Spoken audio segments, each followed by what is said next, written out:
Oxides के बारे में हम लोग बैक क्लास तो देख लिए थे। अब बात करने जा रहे हैं स्टेबिलिटी फैक्टर का। अगर स्टेबिलिटी फैक्टर की बात करें तो सबसे ज़्यादा स्टेबिलिटी बाबू होता है नॉर्मल ऑक्साइड। अगर आपसे पूछे कि कौन सा ऑक्साइड सबसे ज़्यादा स्टेबल होगा तो आपको बोलना है नॉर्मल ऑक्साइड, फिर बोलना है आपको परऑक्साइड। अब परऑक्साइड के बाद अगर स्टेबिलिटी पूछी जाए तो आपको बोलना है सुपर ऑक्साइड होगा। तो ये कुछ स्टेबिलिटी का ऑर्डर है जिसको आपको बैठाना है, बैठा लीजिए दिमाग में। ये सबसे ज़्यादा स्टेबल फॉर्म कौन है? सबसे ज़्यादा स्टेबल फॉर्म है नॉर्मल ऑक्साइड, तब है परऑक्साइड, तब है सुपर ऑक्साइड। जैसे सपोज करो एक छोटा सा क्वेश्चन के फॉर्म में ले, हमने बोला कि which of the following oxide is highly stable. कौन सा ऑक्साइड सबसे ज़्यादा स्टेबल है? अगर ये आपसे पूछा जाए कि कौन सा ऑक्साइड इसमें सबसे ज़्यादा स्टेबल है, और ए में आपसे बोला मैंने Li2O, बी में मैंने बोला Na2O2, सी में मैंने बोला आपसे KO2 और डी में मैंने बोला नन। तो आपको सबसे पहला तो ये पता होना चाहिए कि किस ऑप्शन ए वाले की अगर बात करें तो वो ए वाला बना रहा है नॉर्मल ऑक्साइड बना रहा है। ए कैसा ऑक्साइड है? नॉर्मल ऑक्साइड है। अगर मैं बी की बात करूं तो बी में जो ऑक्साइड बन रहा है वो ऑक्साइड आपका पर ऑक्साइड है, और सी की बात करें तो सी में सुपर ऑक्साइड बन रहा है। तो आप उस बेसिस पे अगर बात करो तो सबसे ज़्यादा स्टेबल कौन होता है? तो सबसे ज़्यादा स्टेबल आपका होता है नॉर्मल ऑक्साइड। उसलिए ऑप्शन हमारा ए इसका सही आंसर हो जाएगा, है ना। तो स्टेबिलिटी फैक्टर बैठा लेना है, जल्दी से बोलो सबसे ज़्यादा स्टेबल कौन है? नॉर्मल, तब है पर ऑक्साइड, तब है सुपर ऑक्साइड है। क्लियर? अब वो जितना भी ऑक्साइड है, चाहे वो आइदर नॉर्मल है, पर है, सुपर ऑक्साइड है, सारा का सारा वो एक्चुअली है तो मेटल का ऑक्साइड। तो अगर हम बात कर रहे हैं ऑक्साइड की, चाहे वो नॉर्मल ऑक्साइड हो या फिर परऑक्साइड हो या फिर सुपर ऑक्साइड हो, एस ब्लॉक का, एस ब्लॉक का चाहे वो नॉर्मल ऑक्साइड हो, पर ऑक्साइड हो या सुपर ऑक्साइड हो, इनमें से कोई भी क्यों ना ऑक्साइड हो, किसी तरह का ऑक्साइड क्यों ना हो, उसके लिए बैठा के रखिए कि चाहे वो नॉर्मल हो, पर हो, सुपर हो, कैसा भी ऑक्साइड क्यों ना हो, वो आपका बेसिक नेचर का होता है। क्योंकि हम लोग पहले ही पढ़ चुके हैं, पीरियोडिक टेबल में भी मैंने आपको पढ़ाया था कि मेटल का ऑक्साइड का नेचर कैसा होता है, वो बेसिक नेचर का होता है, ठीक है। और नॉन मेटल का ऑक्साइड एसिडिक नेचर का होता है, तो ये बेसिक नेचर का होता है। तो चाहे नॉर्मल ऑक्साइड हो, पर ऑक्साइड हो, सुपर ऑक्साइड हो, वो सब का सब बेसिक नेचर का होता है, ठीक है। एक्सेप्ट में आप कुछ को छोड़ देना, जैसे कि एक्सेप्ट में आपको किसको छोड़ना है? BeO को। एस ब्लॉक में सिर्फ किसको छोड़ देना है? BeO को बाबू, जो कैसा ऑक्साइड्स बनाता है? एम्फोटेरिक ऑक्साइड बनाता है, एम्फोटेरिक ऑक्साइड बनाता है। तो जितने भी एस ब्लॉक के ऑक्साइड हैं, किसकी बात कर रहा हूं मैं? एस ब्लॉक का जितना भी ऑक्साइड है वो बेसिक है, एक्सेप्ट बेरिलियम ऑक्साइड जो एम्फोटेरिक है। और एम्फोटेरिक का मतलब हम लोग पढ़े थे, एम्फोटेरिक का मतलब क्या होता है? एम्फोटेरिक का मतलब होता है acidic as well as basic. है तो ऐसी ब्लॉक का बेरिलियम, लेकिन इसमें एसिडिक और बेसिक दोनों नेचर होता है, ठीक है। बाद बाकी रिमेनिंग जो भी ऑक्साइड है वो इसमें सिर्फ और सिर्फ कैसा नेचर होगा? तो उसमें सिर्फ और सिर्फ आपको मिलने वाला जो नेचर है सारे ऑक्साइड में बेसिक मिलेगा, बेरिलियम में वो एम्फोटेरिक रखेगा, ठीक है ना। अब इसका कुछ कोड है बाबू, उसको आपको बैठाना है। जैसे कि कोड क्या है एम्फोटेरिक ऑक्साइड का, तो वो उसको बैठा लीजिए, जैसे जश्न, पवेल, गाकर, ये है बाबू, ठीक है। जश्न, पवेल, गाकर याद रखना है आपको, ये बनाता है एम्फोटेरिक ऑक्साइड बनाता है। कोड लिख लें हम लोग, इसका कोड क्या है? ZnSn से जश्न, PVAl से पवेल, और GACr से गाकर। जश्न, पवेल, गाकर याद रखिएगा। ये कैसा ऑक्साइड से बनाता है? ये एम्फोटेरिक ऑक्साइड बनाता है। तो बैठा के रखो, अगर इसका ऑक्साइड कहीं मिल जाए तो वो कैसा नेचर का होगा? एम्फोटेरिक नेचर का होगा। और एम्फोटेरिक का मतलब क्या होता है? एम्फोटेरिक का मतलब होता है इसमें एसिडिक नेचर भी होगा और बेसिक नेचर भी होगा। तो आप यहाँ देखो ना, यहाँ गौर करो, बेरिलियम आपको दिखाई दे रहा होगा बाबू, ये देखो यहाँ पे बेरिलियम है, और बेरिलियम कौन से ब्लॉक का है, एस ब्लॉक का है। और जनरली जितने भी एस ब्लॉक के एलिमेंट हैं वो कैसे ऑक्साइड्स बना रहे हैं, बेसिक, एक्सेप्ट बेरिलियम को छोड़ के, जो एम्फोटेरिक नेचर का होल्ड करता है, ठीक है। अब दूसरी बात की कि सो अगर बेस है, तो आप पढ़े हो, बचपन से पढ़ते आए होंगे कि बेस का काम क्या होता है। बेस का काम होता है कि रेड लिटमस को चेंज कर देना ब्लू में। तो जो भी हम बात करें, अगर हम बात कर रहे हैं कि सो नॉर्मली अगर हम लोग बेस का यूज करते हैं, तो बेस का यूज करेंगे तो बेस क्या करेगा, बेस का फंक्शन है कि वो रेड लिटमस को, कौन सा, रेड लिटमस पेपर को चेंज करने वाला है, किसमें चेंज कर देगा, रेड लिटमस पेपर को चेंज कर देगा ब्लू में, चेंज कर देगा। बेस का काम ही होता है कि वो क्या कर देगा, रेड लिटमस को किस में चेंज कर देगा बाबू, वो रेड लिटमस को चेंज कर देगा ब्लू में, चेंज कर देगा। तो जल्दी से बताइए, रेड लिटमस लिए हो तो रेड लिटमस को चेंज होने वाला है, किस में चेंज हो जाएगा, ब्लू कलर में चेंज हो जाएगा। और बेस में कौन सा बात कर रहे हैं, ऑक्साइड्स की बात कर रहे हैं, जो एस ब्लॉक का ऑक्साइड है। तो एस ब्लॉक का अगर ऑक्साइड की बात करते हो, तो एस ब्लॉक का ऑक्साइड अभी पढ़े हो, बेसिक नेचर का होल्ड होता है। तो ये क्या करेगा, रेड लिटमस को चेंज कर देगा ब्लू में, चेंज कर देगा, ठीक है। लेकिन कुछ को छोड़ देना है, जैसे कुछ को में कैसे, कौन कौन सा, तो कुछ में जैसे कि एक्सेप्ट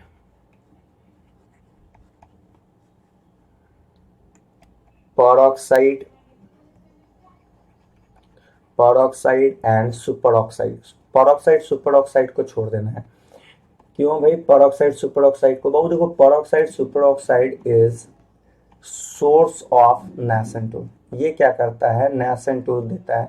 अब वो आगे आप पढ़ने वाले हो, नैसेंटो का फंक्शन होता है, ये काम करता है, नैसेंटो जो देता है वो ब्लीचिंग एजेंट का काम करता है। ब्लीचिंग एजेंट कहने का मतलब वो रंग उड़ाने का काम करेगा, ठीक है ना। तो इसमें ब्लीचिंग एजेंट होता है। तो परऑक्साइड सुपर ऑक्साइड जो भी है वो किसका सोर्स है, जल्दी बताओ, this is the source of nascent O, और नैसेंटो का सोर्स है, तो उस वजह से ये ब्लीचिंग एजेंट का काम करेगा। तो होगा क्या, सो देखो, एक्चुअली जब आप परऑक्साइड लेते हो, तो परऑक्साइड या फिर आप सुपर ऑक्साइड कुछ भी ले लो, पर या सुपर ऑक्साइड अगर आप ले रहे हो और इस पे अगर आप रेड लिटमस पेपर पे परऑक्साइड या सुपर ऑक्साइड का ड्रॉप डाल रहे हो, तो रेड लिटमस पे होगा क्या, सो देखो, होने वाला ये है बाबू कि पहले ब्लू में तो चेंज होगा, नो डाउट। लेकिन आप जैसा कि जानते हो कि peroxide is the source of, किसका सोर्स है, जल्दी बताओ, peroxide is the source of nascent O. Per oblique super source किसका है, सोर्स ऑफ नैसेंटो है। अगर नैसेंट ओ का सोर्स है, तो आप बताओ ये क्या करेगा, ब्लू कलर को कलरलेस में चेंज कर देगा, ठीक है। तो एकदम बैठा लेना है आपको, जैसे ही आपसे कोई पूछा कि भाई बताओ क्या फंक्शन होगा, तो बेस का काम होता है, रेड लिटमस पे जैसे ही बेस डालोगे तो ब्लू में चेंज होगा। लेकिन परऑक्साइड सुपर ऑक्साइड को रेड लिटमस पे डालोगे तो ब्लू में तो चेंज होगा, क्यों क्यों चेंज होगा, जल्दी बताओ। चेंज इस वजह से होगा क्योंकि परऑक्साइड एंड सुपर ऑक्साइड के बारे में आप जानते हो, दिस इज बेसिक ऑक्साइड है। अब बेसिक ऑक्साइड जो भी बेस है, बेस का काम ही होता है रेड को ब्लू में चेंज करेगा। लेकिन ब्लू में चेंज करने के साथ साथ एक फंक्शन और भी होगा यहाँ कि नैसेंटो मिलते ही ये कलरलेस में चेंज हो जाएगा, ठीक है। तो बड़ा ही इंपॉर्टेंट टर्म्स आया बाबू, अगर आपसे कोई पूछ ले कि भाई रेड लिटमस का फंक्शन, पहला तो जल्दी जल्दी बताओ, ऑक्साइड में सबसे ज्यादा स्टेबल ऑक्साइड कौन है, नॉर्मल, तब पर, तब सुपर ऑक्साइड। उसके बाद अगर बात करें तो नॉर्मल पर सुपर ऑक्साइड में ये कैसा होता है, सारा ऑक्साइड बेसिक होता है एक्सेप्ट बेरिलियम, जो एम्फोटेरिक नेचर होल्ड करता है। रेड लिटमस का फंक्शन क्या होता है, अगर बेस को आप रेड लिटमस पेपर पर डालते हो तो ब्लू कलर में चेंज हो जाता है, एक्सेप्ट परऑक्साइड सुपर ऑक्साइड को छोड़ दीजिएगा, क्योंकि वो सोर्स होता है नैसेंटो का, ब्लीचिंग एजेंट का काम करता है। ब्लीचिंग एजेंट मतलब कहने का सेंस कि रंग को, कलर को डीकलराइज करेगा, कलर उड़ाने का काम करेगा, डीकलराइज करेगा। तो कलर उड़ाने का काम करेगा, तो क्या होगा कि रेड लिटमस पे पर या सुपर ऑक्साइड डाल रहे हो तो वो तो एक्चुअली है क्या, बेस है, जैसे ही डालोगे ब्लू में तो चेंज होगा ही होगा। लेकिन होता क्या है कि पर और सुपर ऑक्साइड नैसेंटो का जो सोर्स है, ये क्या करेगा, वो ब्लू कलर को गैप कर देगा और बदल देगा किसमें, कलरलेस में, क्लियर है। चलिए आगे की ओर बढ़ते हैं, जरा ध्यान से समझना है आपको। जैसा कि आप जान रहे हो कि ऑक्साइड्स में अगर बात कर रहे हैं तो हमारे पास 3 सोर्स है, नॉर्मल, पावर, सुपर ऑक्साइड। ठीक है, तो बाबू जरा ध्यान से सुनना, बात को समझना। अगर हम ऑक्साइड की बात करें तो हमने पढ़ा कि ऑक्साइड जो है वो 3 नेचर रख रहा है, या तो आइदर नॉर्मल होगा, या फिर पर होगा, या फिर सुपर होगा। और इस ऑक्साइड का अगर आप नॉन मेटल के ऑक्साइड के साथ रिएक्शन करवाते हो, ठीक है, आप इसका अगर एसिडिक ऑक्साइड से रिएक्शन करवाते हो तो एसिडिक ऑक्साइड से रिएक्ट करके ये प्रोडक्ट में चेंज हो जाएगा। लेकिन अगर यहीं पे आप, ठीक है, एसिडिक ऑक्साइड से रिएक्ट कर जाएगा। जरा ध्यान से देखना, क्यों? क्योंकि ऑक्साइड का नेचर कैसा है, बेसिक है। पहले हम जो समझाना चाह रहे हैं उसको समझो। हम क्या कहना चाह रहे हैं, हमने कहा जैसे कि मान लो आप ले लो Na2O, सोडियम का नॉर्मल ऑक्साइड ले लो। अब Na2O का रिएक्शन CO2 से करवा दो। CO2 के बारे में पढ़े हैं, नॉन मेटल का ऑक्साइड कैसा होता है, एसिडिक। और ये मेटल का ऑक्साइड है तो इसका नेचर कैसा होगा, बेसिक। एसिड बेस में गजब का रिएक्शन हो सकता है, आराम से ये बन जाएगा Na2CO3, सोडियम कार्बोनेट में चेंज हो जाएगा। लेकिन अगर हम यहीं पे बोले कि भाई आप ऐसा करो कि नॉर्मल ऑक्साइड का रिएक्शन न्यूट्रल ऑक्साइड से करवा दो। कौन सा ऑक्साइड से?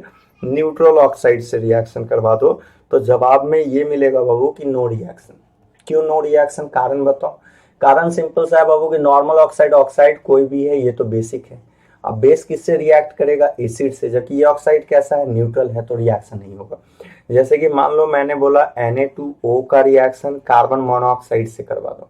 CO के बारे में मैंने आपको लिस्ट भी लिखवाया है, एक बार फिर से सुन लो। न्यूट्रल ऑक्साइड का लिस्ट होता है वो CO, N2O और होता है NO, N2O होता है और अगला होता है NO2 ठीक है।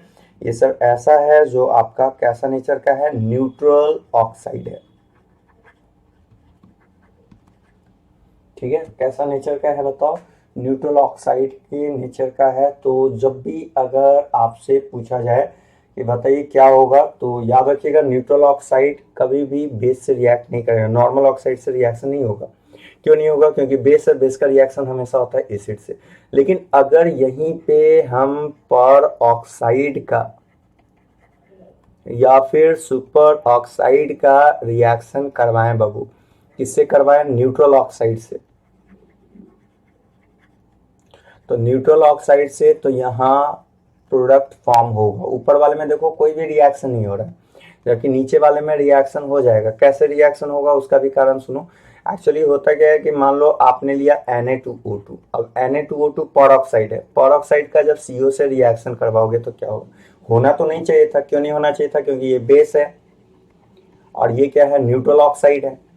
और बेस हमेशा रिएक्ट करता है एसिड से, ठीक है ना। न्यूट्रल कंपाउंड से तो रिएक्ट नहीं होना चाहिए था। लेकिन होता क्या है, सो देखो आप जैसे कि पढ़े हो कि जितना भी पर ऑक्साइड और सुपर ऑक्साइड है वो नेसेंट O का सोर्स होता है। तो Na2O2 नेसेंट O का सोर्स है।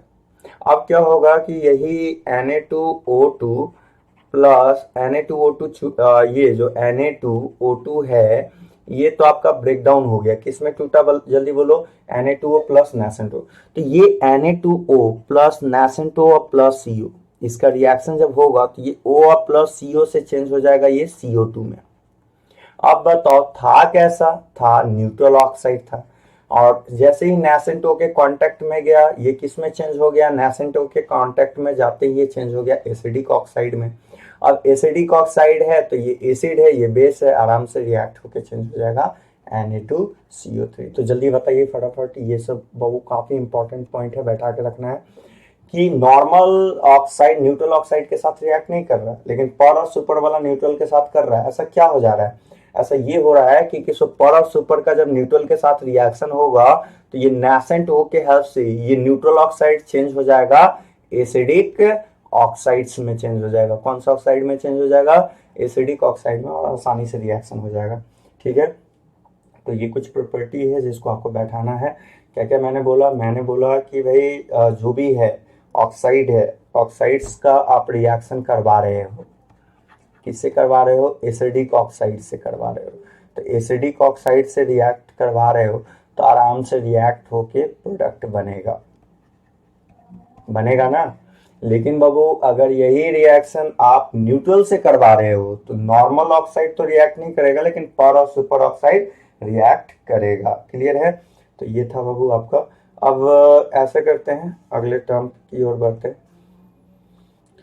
तो oxygen, dry air, moist air, ये सब के साथ आपने देख लिया। हमने आपको बैक क्लास ही बताया था कि जितने भी एस ब्लॉक एलिमेंट है उन्हें केरोसिन में रखा जाता है, और एक्सेप्ट आप किसको छोड़ दो, लिथियम को नहीं रखा जाए, बहुत हल्का होता है वो, तो ये केरोसिन में डालोगे तो वो अंदर में डिजोल्व नहीं हो पाएगा, बाहर आ जाएगा।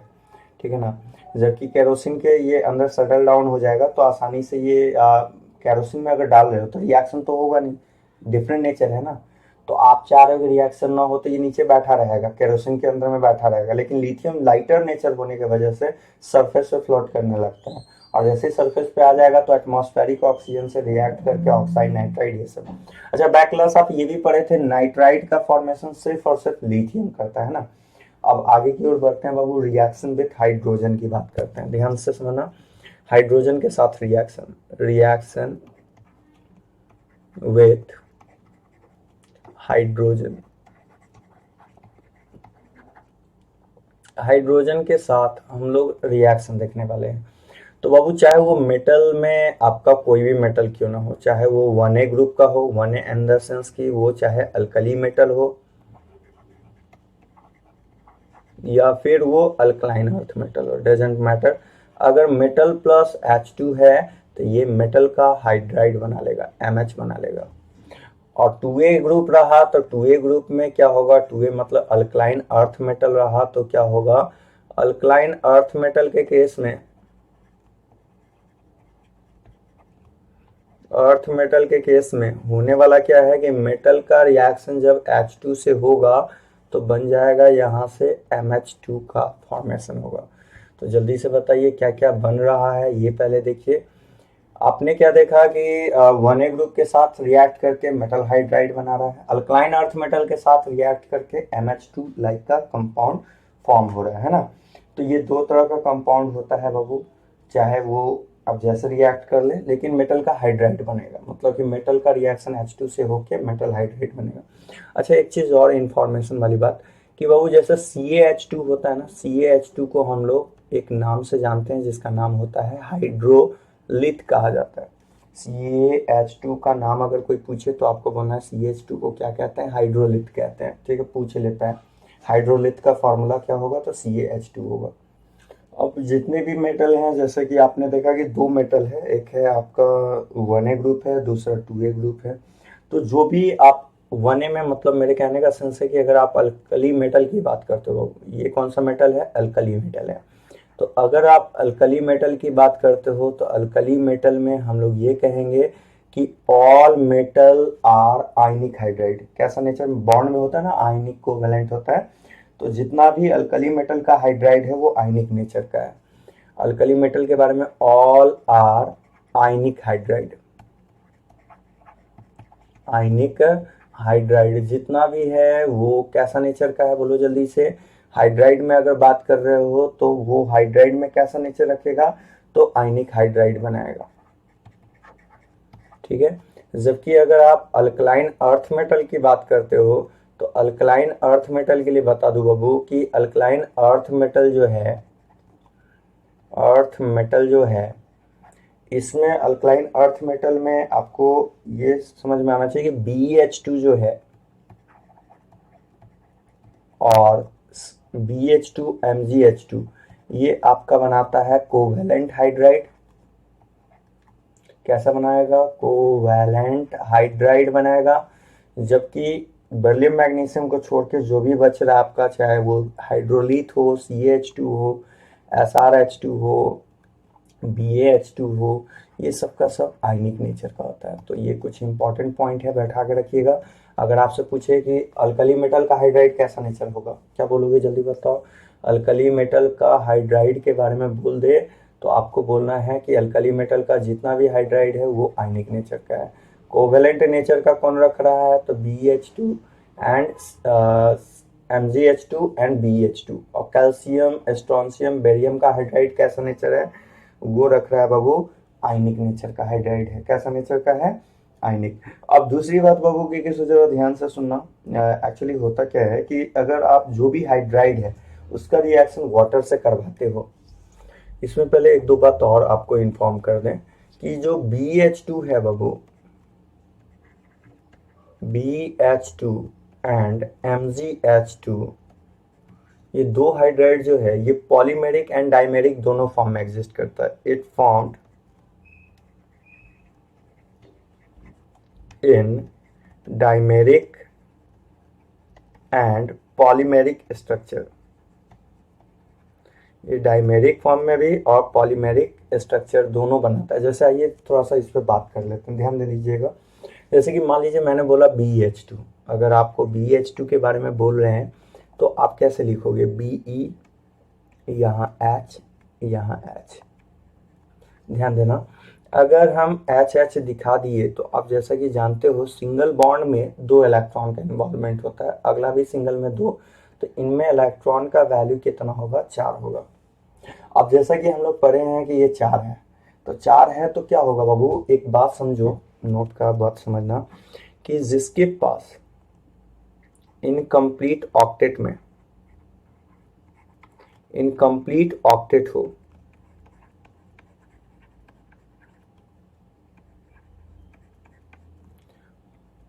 वो दो बात बना सकता है, या तो डाइमर बनाएगा, डाइमर भी बना सकता है और पॉलीमर भी बना सकता है। अब जरा ध्यान से समझना, डाइमर कब बनेगा, पॉलीमर कब बनेगा। अगर वन वैकेंट रहा, सिर्फ वन वैकेंट ऑर्बिटल रहा, वन वैकेंट ऑर्बिटल रहा तो सिर्फ बनाएगा ओनली डाइमर बनाएगा। और अगर टू वैकेंट ऑर्बिटल रहा तो टू वैकेंट ऑर्बिटल वाला दोनों कंडीशन फॉलो करता है, डाइमर भी बनाता है और पॉलीमर भी बनाता है। क्या मैंने बोला, एक वैकेंट ऑर्बिटल वाला सिर्फ क्या बनाएगा, डाइमर। समझो, अभी सारा को समझा रहे हैं अच्छे से।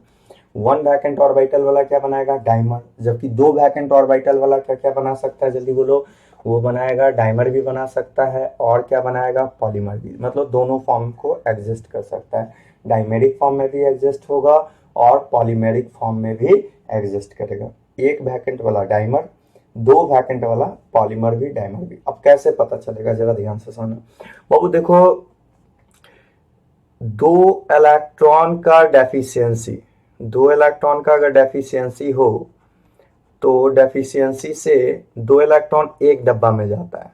आप जाने हो, देखे भी हो, बचपन से पढ़ते आए हो, एक डब्बा में कितना इलेक्ट्रॉन भरा होता है, 2। तो अगर 2 इलेक्ट्रॉन है तो उसके पास 1 वैकेंट होगा, मतलब डेफिशिएंसी अगर 2 का है तो 1 वैकेंट होगा। और अगर 4 इलेक्ट्रॉन का है तो उसके पास 2 वैकेंट ऑर्बिटल होगा। कितना वैकेंट होगा, 2 वैकेंट होगा। अब बस जो हम बोलना चाह रहे हैं आप इतना बताओ कि बेरिलियम के पास आपने क्या देखा, BH2 में इलेक्ट्रॉन का वैल्यू कितना है, 4 है। 4 का मतलब कि 4 ही है।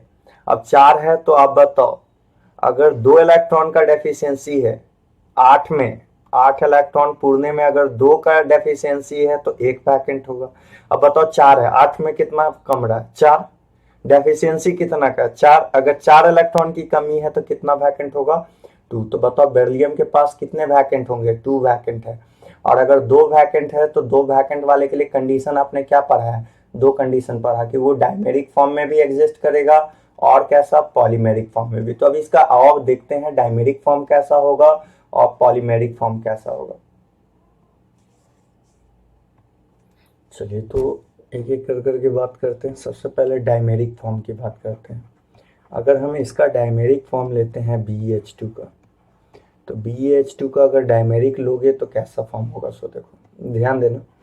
सबसे पहले BH2 का स्ट्रक्चर नॉर्मल लिखो, क्या होगा, ये हो गया इसका नॉर्मल स्ट्रक्चर BH2 का।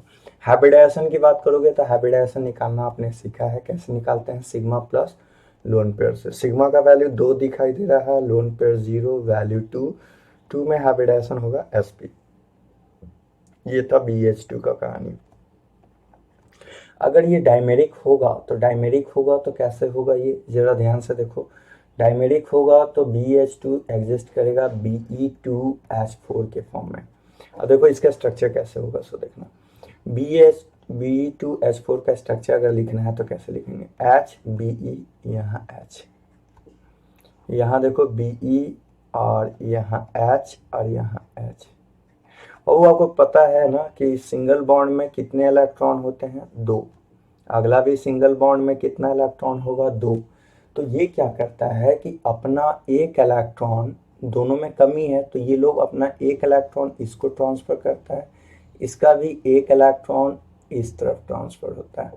ध्यान देना, इस तरह से डायमेरिक बनता है। अब देखो डायमेरिक बन तो गया, अब इसको सही से थोड़ा अरेंज करो। कैसे अरेंज करोगे, तो अगर इसको अरेंज करना हो तो क्या हम इसको लिख सकते हैं, H, यहाँ Be, यहाँ H, यहाँ Be, यहाँ पे भी H, यहाँ H, इस तरह से। अब गौर करके बताना हमें कि यहाँ पे इलेक्ट्रॉन कितना कितना दिखाई दे रहा है।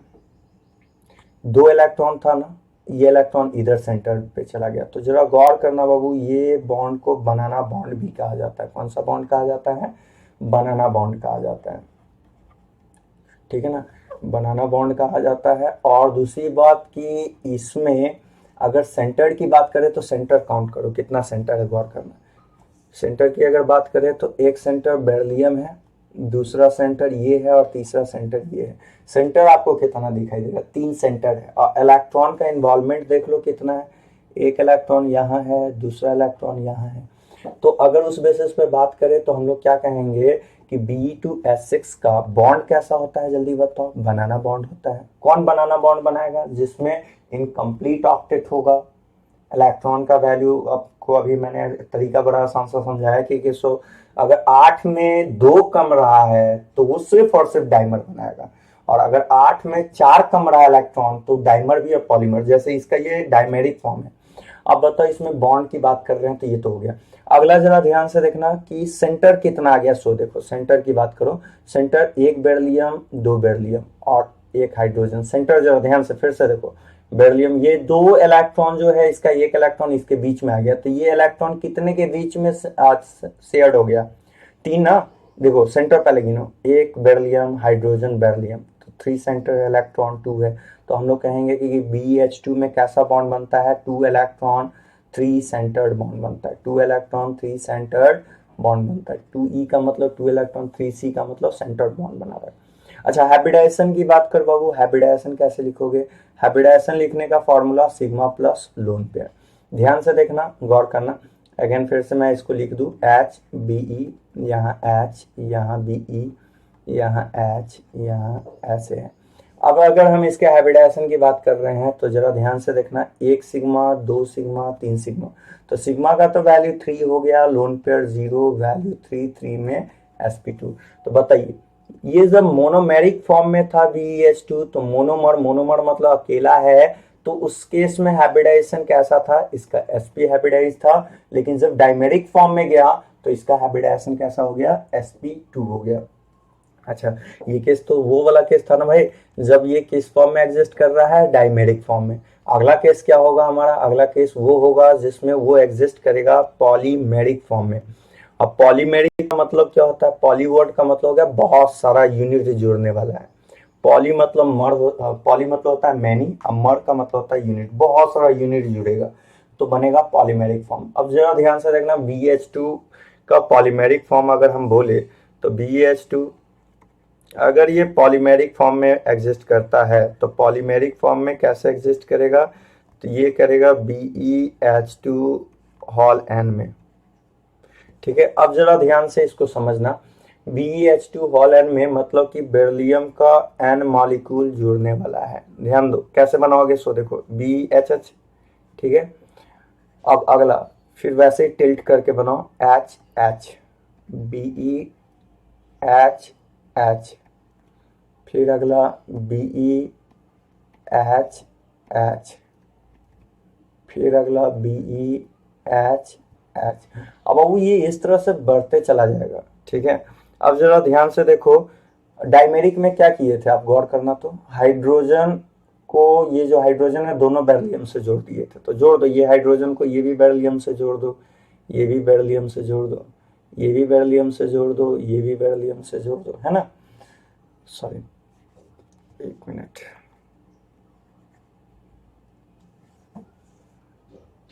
इसको जोड़ो, यहाँ से जोड़ दो, ये वाले को भी जोड़ दो, यहाँ से इसको भी जोड़ दो, ये वाले को भी जोड़ दो, यहाँ से, देखो क्या दिखाई दे रहा है, चेन फॉर्म का बन गया। और इस तरह से ये क्या होगा, बढ़ते चला जाएगा एन टाइम्स, बढ़ते चला जाएगा।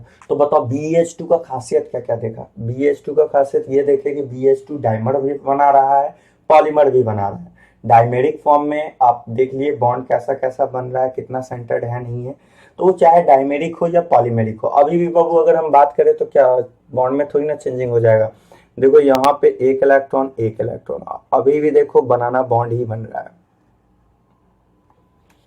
सेंटर्ड कितना है, पॉलीमेरिक में भी कितना सेंटर्ड है, तो सेंटर्ड की बात करेंगे तो बोलोगे 2 इलेक्ट्रॉन 3 सेंटर्ड है ना। 2 इलेक्ट्रॉन कितना है, 3 सेंटर। हाइब्रिडाइजेशन की बात कर रहे हैं तो hybridization sigma plus lone pair. बाबू जिसका हाइब्रिडाइजेशन, मान लो ये बेरिलियम का अगर हमें हाइब्रिडाइजेशन निकालना है तो इसके सराउंड देखो कौन कौन सा बॉन्ड है, बॉन्ड जरा गौर करो, एक बॉन्ड ये है, दूसरा, तीसरा, चौथा, मतलब सिग्मा कितना हो गया 4, लोन पेयर 0, वैल्यू 4, 4 में sp3। मतलब बड़ा इंपॉर्टेंट पॉइंट आ गया यार। पॉइंट क्या है कि BH2 के बारे में 3 बात। पहला, मोनोमर रहा तो मोनोमर में एकदम जुबान पे होना चाहिए, कोई पूछा धड़ाधड़ जवाब देना है। मोनोमर में हाइब्रिडाइजेशन कैसा होगा, sp। अगर डाइमर रहा तो डाइमर में देखो कैसा हाइब्रिडाइजेशन हो जाएगा, sp2 आपके सामने है यहाँ। और अगर पॉलीमर रहा तो BH2 पॉलीमर के फॉर्म में कैसा हाइब्रिडाइजेशन शो करेगा, sp3। तो ये BH2, अगर सब BH2 के बारे में बात की है। BH2 अगर मोनोमर रहा तो क्या होगा, डाइमर रहा तो क्या होगा, पॉलीमर रहा तो क्या होगा। और सेम स्ट्रक्चर बाबू MgH2 का भी बनेगा। तो क्या क्या सीखे अभी तक, जो सीखे वो टर्म्स बताओ। आपने सीखा कि हाइड्राइड बना रहा है, पूरे अल्कली मेटल का हाइड्राइड आयनिक है, अल्कलाइन अर्थ मेटल में भी आयनिक कोवेलेंट दोनों है, लेकिन आयनिक कौन बना रहा है, तो बेरिलियम मैग्नीशियम का हाइड्राइड आयनिक है, जबकि नीचे जो है कैल्शियम स्ट्रोंशियम बेरियम का हाइड्राइड कैसा है, कोवेलेंट है। पॉइंट, अगला पॉइंट जरा ध्यान से सुना। नेक्स्ट पॉइंट क्या बनता है, नेक्स्ट पॉइंट बनता है कि बेरिलियम मैग्नीशियम जो है वो आपका डाइमेरिक पॉलीमेरिक दोनों फॉर्म में एग्जिस्ट करता है। जल्दी से बताइए, मोनोमेरिक फॉर्म में sp हाइब्रिडाइज, डाइमेरिक फॉर्म में sp2, पॉलीमेरिक फॉर्म में sp3। मतलब तीन तीन तरह का हाइब्रिडाइजेशन शो कर रहा है, कौन, BeH2 शो कर रहा है। अब चलिए जरा ध्यान से, ये तो हाइड्रोजन के साथ रिएक्शन हो गया था। अब एक काम करते हैं हम लोग, अल्कली मेटल जो भी है, ये मेटल है, इनका रिएक्शन देखने वाले हैं किसके साथ, वाटर के साथ। तो reaction with water, reaction with किसके साथ, वाटर के साथ। ध्यान से सुनना बाबू, अगर वाटर के साथ करवाते हो तो क्या होगा। जैसे कि ये मेटल ले लिए, अब ये मेटल आपको पता है कौन सा ब्लॉक का मेटल है, हमारा S ब्लॉक का है। अब जैसे ही S ब्लॉक के मेटल का रिएक्शन अगर आप वाटर से करवाते हो तो बनने वाला जो प्रोडक्ट होता है वो दो चीज बनता है, एक तो हाइड्रोक्साइड बनता है और दूसरा H2 गैस रिलीज होता है, ठीक है ना। तो क्या क्या बनेगा, एक मेटल का हाइड्रोक्साइड बनेगा, मेटल हाइड्रोक्साइड, और दूसरा कि कौन सा गैस निकलेगा, H2, ठीक है। तो ये होता है मेटल के साथ, ठीक है ना। कौन कौन सा मिलता है, एक बनता है आपका कौन सा, हाइड्रोक्साइड प्लस H2। लेकिन बाबू ये रिएक्शन बहुत विग्रियस रिएक्शन होता है, ठीक है ना। मतलब ये रिएक्ट करता है बहुत विग्रियसली, विग्रियसली रिएक्ट करेगा, ठीक है ना, विग्रियसली रिएक्ट करने वाला है, और बहुत हाईली एक्सोथर्मिक होता है। मतलब ये भूल भूल के भी मत कीजिएगा, जैसे छोटा टुकड़ा भी अगर आप सोडियम का वाटर में डालते हो तो वो एक्सप्लोज कर सकता है, धमाका मचा सकता है, ठीक है ना। और अगर पड़ गया तो, अगर आपके स्किन पे पड़ गया तो जला भी सकता है। मतलब बहुत ही हाईली एक्सोथर्मिक नेचर का होता है, कहने का सेंस ये है। अब सोचो कि एक्सोथर्मिक नेचर का है। अब सोचो कि अगर सोडियम है तो पोटेशियम तो और ज्यादा रिएक्टिव है, क्योंकि आप पढ़े हो कि डाउन द ग्रुप जाने से रिएक्टिविटी बढ़ रहा है। तो सबसे ज्यादा वायलेंट रिएक्शन कौन करेगा, तो सबसे ज्यादा वायलेंट तो नीचे वाला करेगा, रुबिडियम और सीजियम वायलेंट रिएक्शन करेगा। तो अब जरा ध्यान से, जैसे एक छोटा सा एग्जांपल की बात करते हैं, जैसे Na का वाटर से रिएक्शन करवा दो, तो मेटल का तो इसका हाइड्रोक्साइड बना दो, तो Na का हाइड्रोक्साइड क्या होगा, NaOH। अब कौन सा गैस रिलीज होगा, H2 गैस। अब नोट का पॉइंट जो बोलने वाले हैं उसको समझना बहुत ध्यान से। नोट का पॉइंट क्या क्या है। नोट का फर्स्ट पॉइंट है कि आपका जो है रिएक्टिविटी, आप तो जान रहे हो, क्या जाने हो कि लिथियम से अगर हम सीजियम की ओर जाएं तो इधर जाने से रिएक्टिविटी बढ़ता है ना। लिथियम से सीजियम की ओर जाओगे तो रिएक्टिविटी क्या होगा, बढ़ेगा। अब बढ़ेगा तो लिथियम जो है वो लिस्ट रिएक्टिव होता है टूवर्ड वाटर। Li जो है वो लिस्ट रिएक्टिव है। क्यों, रिएक्टिविटी कम है तो वाटर में लिस्ट रिएक्टिव है, लिस्ट रिएक्टिव टूवर्ड वाटर। अगला में जरा ध्यान से सुनिएगा, सोडियम जो है वो ये विग्रियसली रिएक्ट करता है, विग्रियसली रिएक्ट करता है। अगर हम बात कर रहे हैं पोटेशियम का तो प्रोड्यूस करेगा कुछ फ्लेम, जलता हुआ दिखाई देगा, प्रोड्यूस सम फ्लेम। उसी तरह से बाबू अगर हम बात कर रहे हैं रुबिडियम सीजियम का, तो रुबिडियम और सीजियम जो है ये क्या करेगा, वायलेंटली रिएक्ट करेगा, मतलब धमाके के साथ होगा इसमें रिएक्शन, ठीक है ना। तो वायलेंटली रिएक्ट विथ किसके साथ, वाटर के साथ। अगला जगह ध्यान से देखना, अगर हम बात कर रहे हैं बेरिलियम का, तो बेरिलियम बाबू जो है आप ऑलरेडी पढ़ चुके हो बेरिलियम के बारे में, क्योंकि एस ब्लॉक की बात कर रहे थे, यहीं पे कवर कर लेते हैं सारे को। आप पढ़ोगे बेरिलियम पे किसका लेयर रहता है, जल्दी बताओ, ऑक्साइड का लेयर रहता है। और ऑक्साइड के लेयर के वजह से हमने पढ़ा था ये पैसिव नेचर का होता है, पैसिविनेशन शो करता है, ठीक है। तो पैसिव फॉर्मेशन कर लिया ये। अब पैसिव फॉर्मेशन के वजह से ये क्या हो गया कि सो काफी लिस्ट रिएक्टिव होता है। तो बेरिलियम जो है ये वाटर के साथ रिएक्ट नहीं करता है बाबू, due to oxide layer formation. तो क्या कहेंगे, इट नॉट रिएक्ट विथ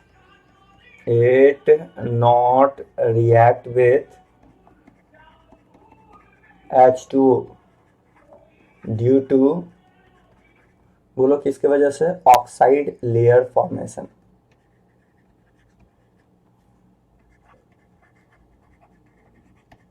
पैसिवनेशन की वजह से ये क्या करेगा कि सो बहुत लिस्ट रिएक्टिव हो जाता है। यही कारण एल्युमिनियम के वायर पे क्यों नहीं होता, वर्षा के मौसम में भी आप देखते हो कि एल्युमिनियम का जो वायर रहता है, अगर वैसा होता तो सोचो वर्षा के मौसम में उस पे एल्युमिनियम के वायर पे वाटर गिरता तो वो तो पिघल, मतलब गल के नीचे गिर जाना चाहिए था, लेकिन ऐसा नहीं होता। क्यों नहीं होता, क्योंकि एल्युमिनियम के वायर पे ऑक्साइड का लेयर बन जाता है, और वही पैसिव फॉर्मेशन की वजह से एल्युमिनियम का वायर जो होता है वो काफी लिस्ट रिएक्टिव होता है, एयर या फिर आप बोलो तो वाटर, ये सब टूवर्ड, ठीक है ना।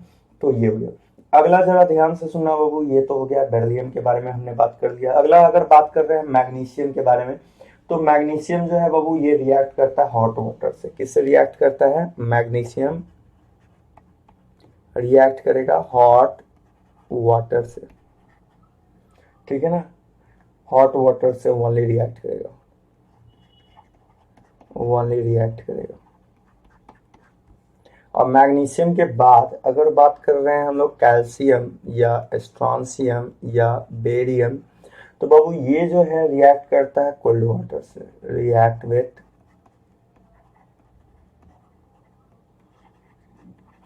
Cold water. कौन से वाटर से रिएक्ट करने वाला है, कोल्ड वाटर से।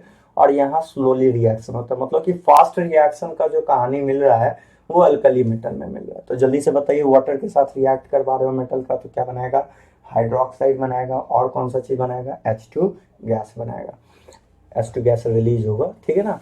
अब अगली और बात करते हैं बाबू, हैलाइड्स की बात करने वाले हैं कि मेटल के हैलाइड्स के साथ कैसे रिएक्शन होगा। तो हमारा जो हेडिंग है यहाँ पे क्या है, रिएक्शन विथ हैलोजन है।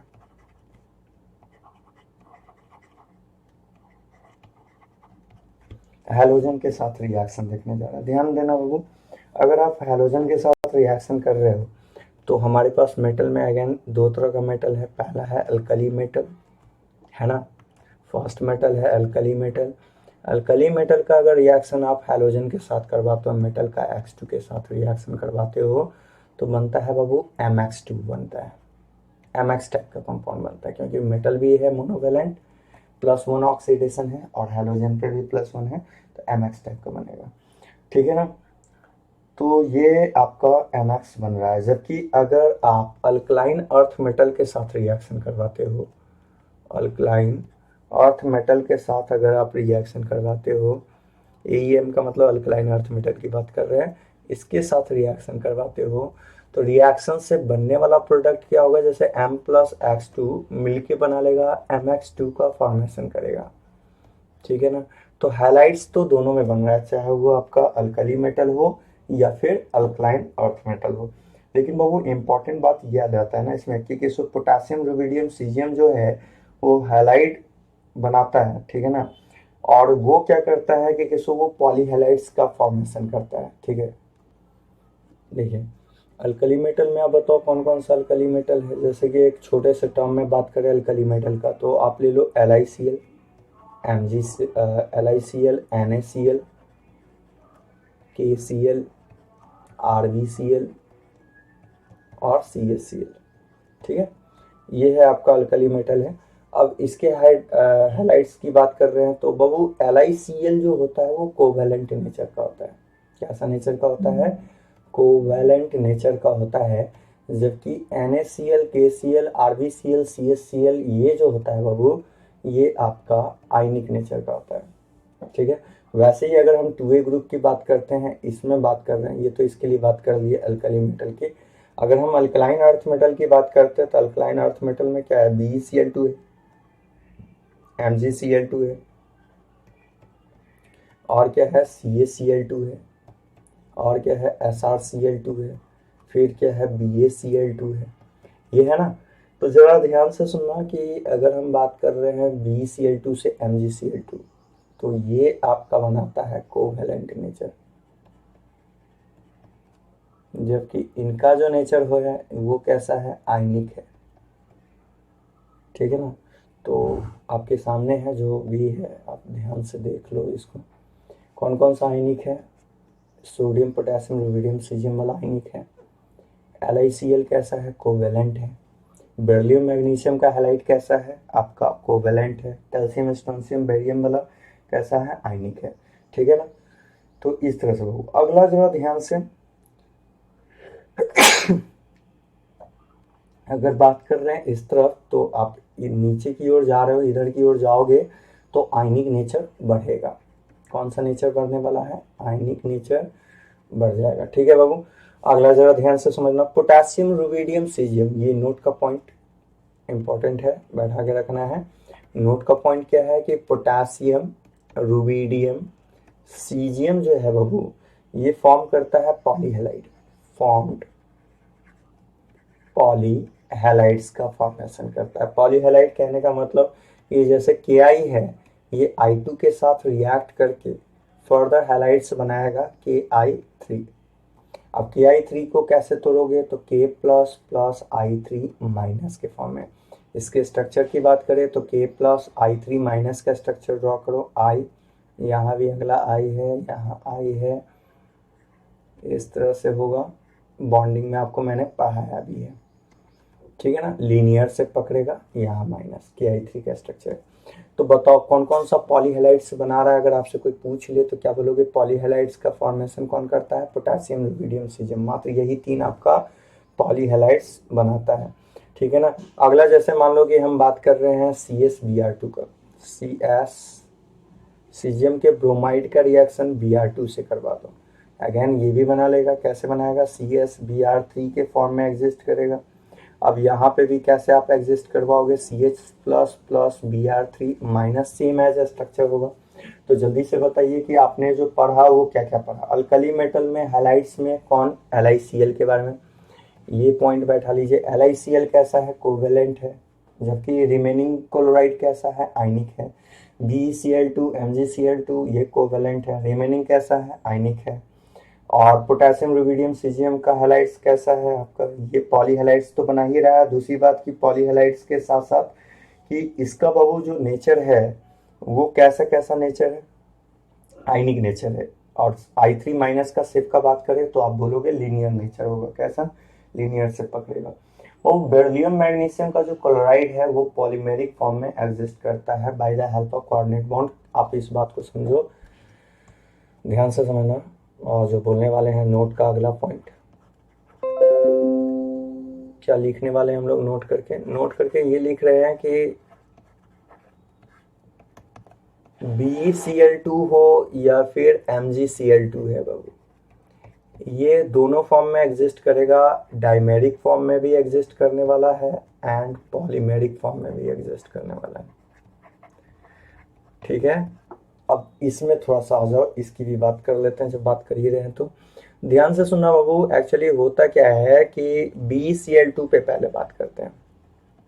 BeCl2 की अगर बात करते हो तो BeCl2 में आपको पता है कि बेरिलियम के पास इलेक्ट्रॉन लिखोगे तो ये Cl है, आप ऑलरेडी देख चुके हो। यहाँ सिंगल बॉन्ड है, सिंगल बॉन्ड है, सिंगल बॉन्ड में 2 इलेक्ट्रॉन, यहाँ 2 इलेक्ट्रॉन, 4 है।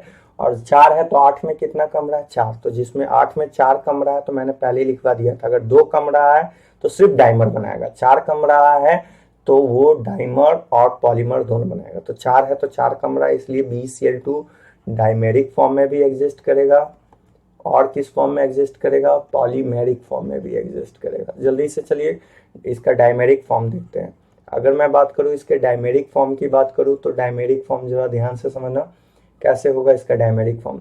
BeCl2 का अगर हमने बोला कि इसका डाइमर क्या होगा तो इसका डाइमर कुछ ऐसा होगा, Cl BeCl। अगला आ जाइए Be, यहाँ Cl, यहाँ Cl। बताइए कि आपको क्या यहाँ पे लोन पेयर दिखाई दे रहा है? हाँ, ये क्या करेगा? इसे कोऑर्डिनेट करेगा। यहाँ भी लोन पेयर है, ये भी इसे कोऑर्डिनेट करेगा। ये हो गया BeCl2 का स्ट्रक्चर। अब जरा गौर करके बताना कि यहाँ पे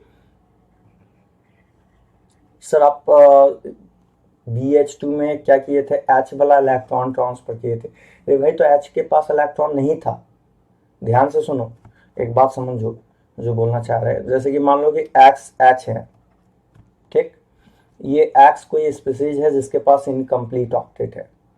तो इनकम्प्लीट ऑक्टेट है तो यहाँ पे चलो हम एक काम करते हैं, A ले रहे हैं। अब A का 2 कंडीशन है। A का पहला कंडीशन कि A के पास लोन पेयर नहीं है, सराउंडिंग के पास लोन पेयर नहीं है, तो ये अपना ये वाला इलेक्ट्रॉन डोनेट करेगा। लोन पेयर 0 है तो, अगर लोन पेयर है तो ये अपना लोन पेयर डोनेट करेगा। अब बताओ Cl के पास लोन पेयर होता है ना भाई, तो ये Cl अपना लोन पेयर कोऑर्डिनेट किया, तो लोन पेयर कोऑर्डिनेट किया तो जरा ध्यान से देख के बताओ, यहाँ पे 2 इलेक्ट्रॉन तो ये हो गया और 2 ट्रांसफर कर रहा है। सेंटर कितना है? सो देखो, 1 बेरिलियम, क्लोरीन, बेरिलियम, मतलब कि इलेक्ट्रॉन हो गया 2 और 2 4, 4 इलेक्ट्रॉन, और सेंटर कितना है? 3 सेंटर। तो BeCl2 में अगर आपसे कोई पूछे कि कितना इलेक्ट्रॉन कितना सेंटर है तो 4 इलेक्ट्रॉन 3 सेंटर।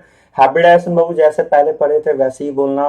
BH2 में क्या बोले थे? डाइमर में क्या बनाता है? sp2, तो इसमें भी sp2 होगा। कैसे sp2 होगा? काउंट करो, 1 सिग्मा, 2, 3 सिग्मा, हाइब्रिडाइजेशन sp2। अगर पॉलीमेरिक फॉर्म की बात करें तो पॉलीमेरिक में क्या होगा वो भी देख लो। पॉलीमेरिक फॉर्म की बात करते हो तो पॉलीमेरिक में BeCl2 अगर पॉलीमेरिक फॉर्म में है तो पॉलीमेरिक फॉर्म में एक्चुअली क्या होगा कि गौर करना, हमने आपको बोला था टिल्ट करके आपको लिखना है। लिखो इसे Be, यहाँ Cl, यहाँ फिर लिखो Be, ये लिखो Cl, यहाँ भी लिखो Cl, फिर लिखो Be, यहाँ लिखो Cl, यहाँ भी लिखो Cl, फिर लिखो Be, यहाँ लिखो Cl, यहाँ लिखो Cl। इस तरह से बढ़ते चला जाएगा। अब जरा ध्यान से देखना बाबू, ये क्या कर रहा है कि अपना पेयर ऑफ इलेक्ट्रॉन इसे ट्रांसफर कर रहा है।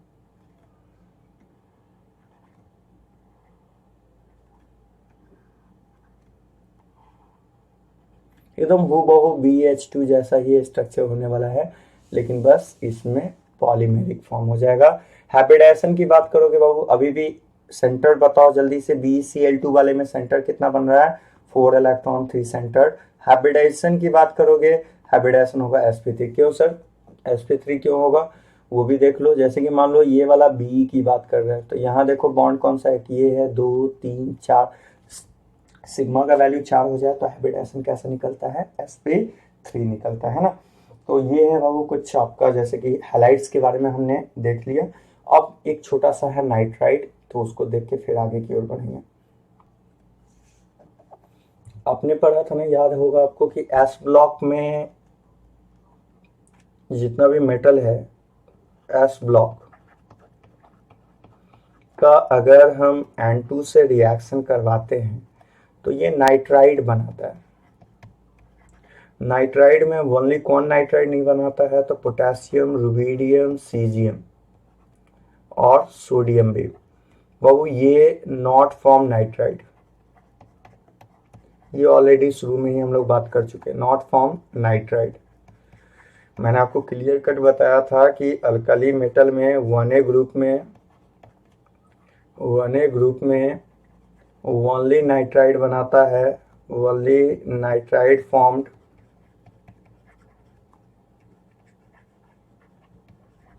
Bye lithium. वन ए ग्रुप में सिर्फ नाइट्राइड का फॉर्मेशन होता है लिथियम के थ्रू। तो ये ऑलरेडी आप कर चुके हो काम, ठीक है ना। अब जैसे कि बाबू तो नाइट्राइड तो बनाया, सिर्फ अल्कली मेटल में नाइट्राइड कौन बनाता है जल्दी बताओ, लिथियम। और ये पहले ही पढ़ चुके थे, कहाँ पढ़े थे, ड्राई एयर के केस में बताए थे। अब जैसे कि मान लो Li है, Li का N2 से रिएक्शन करवा दो, बन जाएगा आराम से, क्या बनेगा, Li3N बन जाएगा। लेकिन अगर सोडियम का सोच रहे हो N2 से रिएक्शन करना तो ये नामुमकिन है, रिएक्शन होगा ही नहीं। वैसे ही मैग्नीशियम का N2 से रिएक्शन करवा दो, बन जाएगा, क्या बनेगा बोलो, Mg3N2 का फॉर्मेशन होगा। तो एस ब्लॉक में सारा नाइट्राइड बना रहा है, सिर्फ पोटेशियम, रुबिडियम, सीजियम और सोडियम को छोड़ के जो नाइट्राइड नहीं बना रहा है ना। अगला मैं बाबू कि नाइट्राइड के जितना भी नाइट्राइड है इसका हाइड्रोलिसिस करोगे, जैसे कि मेटल का नाइट्राइड है, अगला पॉइंट कि ये मेटल नाइट्राइड है। मेटल नाइट्राइड का अगर आप हाइड्रोलिसिस करते हो, वाटर से रिएक्शन करवाते हो, तो वाटर से रिएक्शन करके ये हाइड्रोक्साइड में चेंज होगा, किसमें चेंज होगा, MOHX में। और कौन सा गैस रिलीज होगा, अमोनिया गैस रिलीज होगा, ठीक है। जैसे मान लो कि हम बात कर रहे हैं Li3N, हमने बोला लिथियम के नाइट्राइड का वाटर से रिएक्शन, बताओ क्या होगा। तो इसका बेस बना दो, लिथियम का हाइड्रोक्साइड क्या होगा, LiOH, और नाइट्रोजन का अमोनिया में चेंज कर दो तो हो जाएगा NH3, ठीक है। तो ये था बाबू कुछ कुछ टर्म्स। अब जो हम लोग आने वाले हैं वो कुछ फैक्टर है जिसको ध्यान से समझना है। जैसे पहला फैक्टर होगा आपका थर्मल स्टेबिलिटी है, सॉल्युबिलिटी है, मेल्टिंग पॉइंट है, ठीक है ना। और उसके बाद कुछ सोडियम के कंपाउंड है जिसके बारे में हम लोग को पढ़ना है, NaCl, NaOH, ठीक है ना, washing soda, Epson, gypsum, sodium bicarbonate, ये सब के बारे में, ढेर सारा क्विक लाइम क्या है, ठीक है। तो ये सब के बारे में हम लोग को पढ़ना है। लेकिन अभी जो दो टर्म आने वाला है बाबू, काफी काफी इंपॉर्टेंट टर्म आने जा रहा है, और वो दो टर्म क्या क्या है उसको हम लोग थोड़ा सा देखेंगे, ठीक है। तो आइए आगे की ओर बढ़ेंगे। तो ऐसा करते हैं, आज हम यहीं पे रहने दे रहे हैं, नेक्स्ट क्लास हम लोग इसके आगे देखते हैं, ठीक है। आज के लिए इतना ही, तब तक के लिए नमस्कार।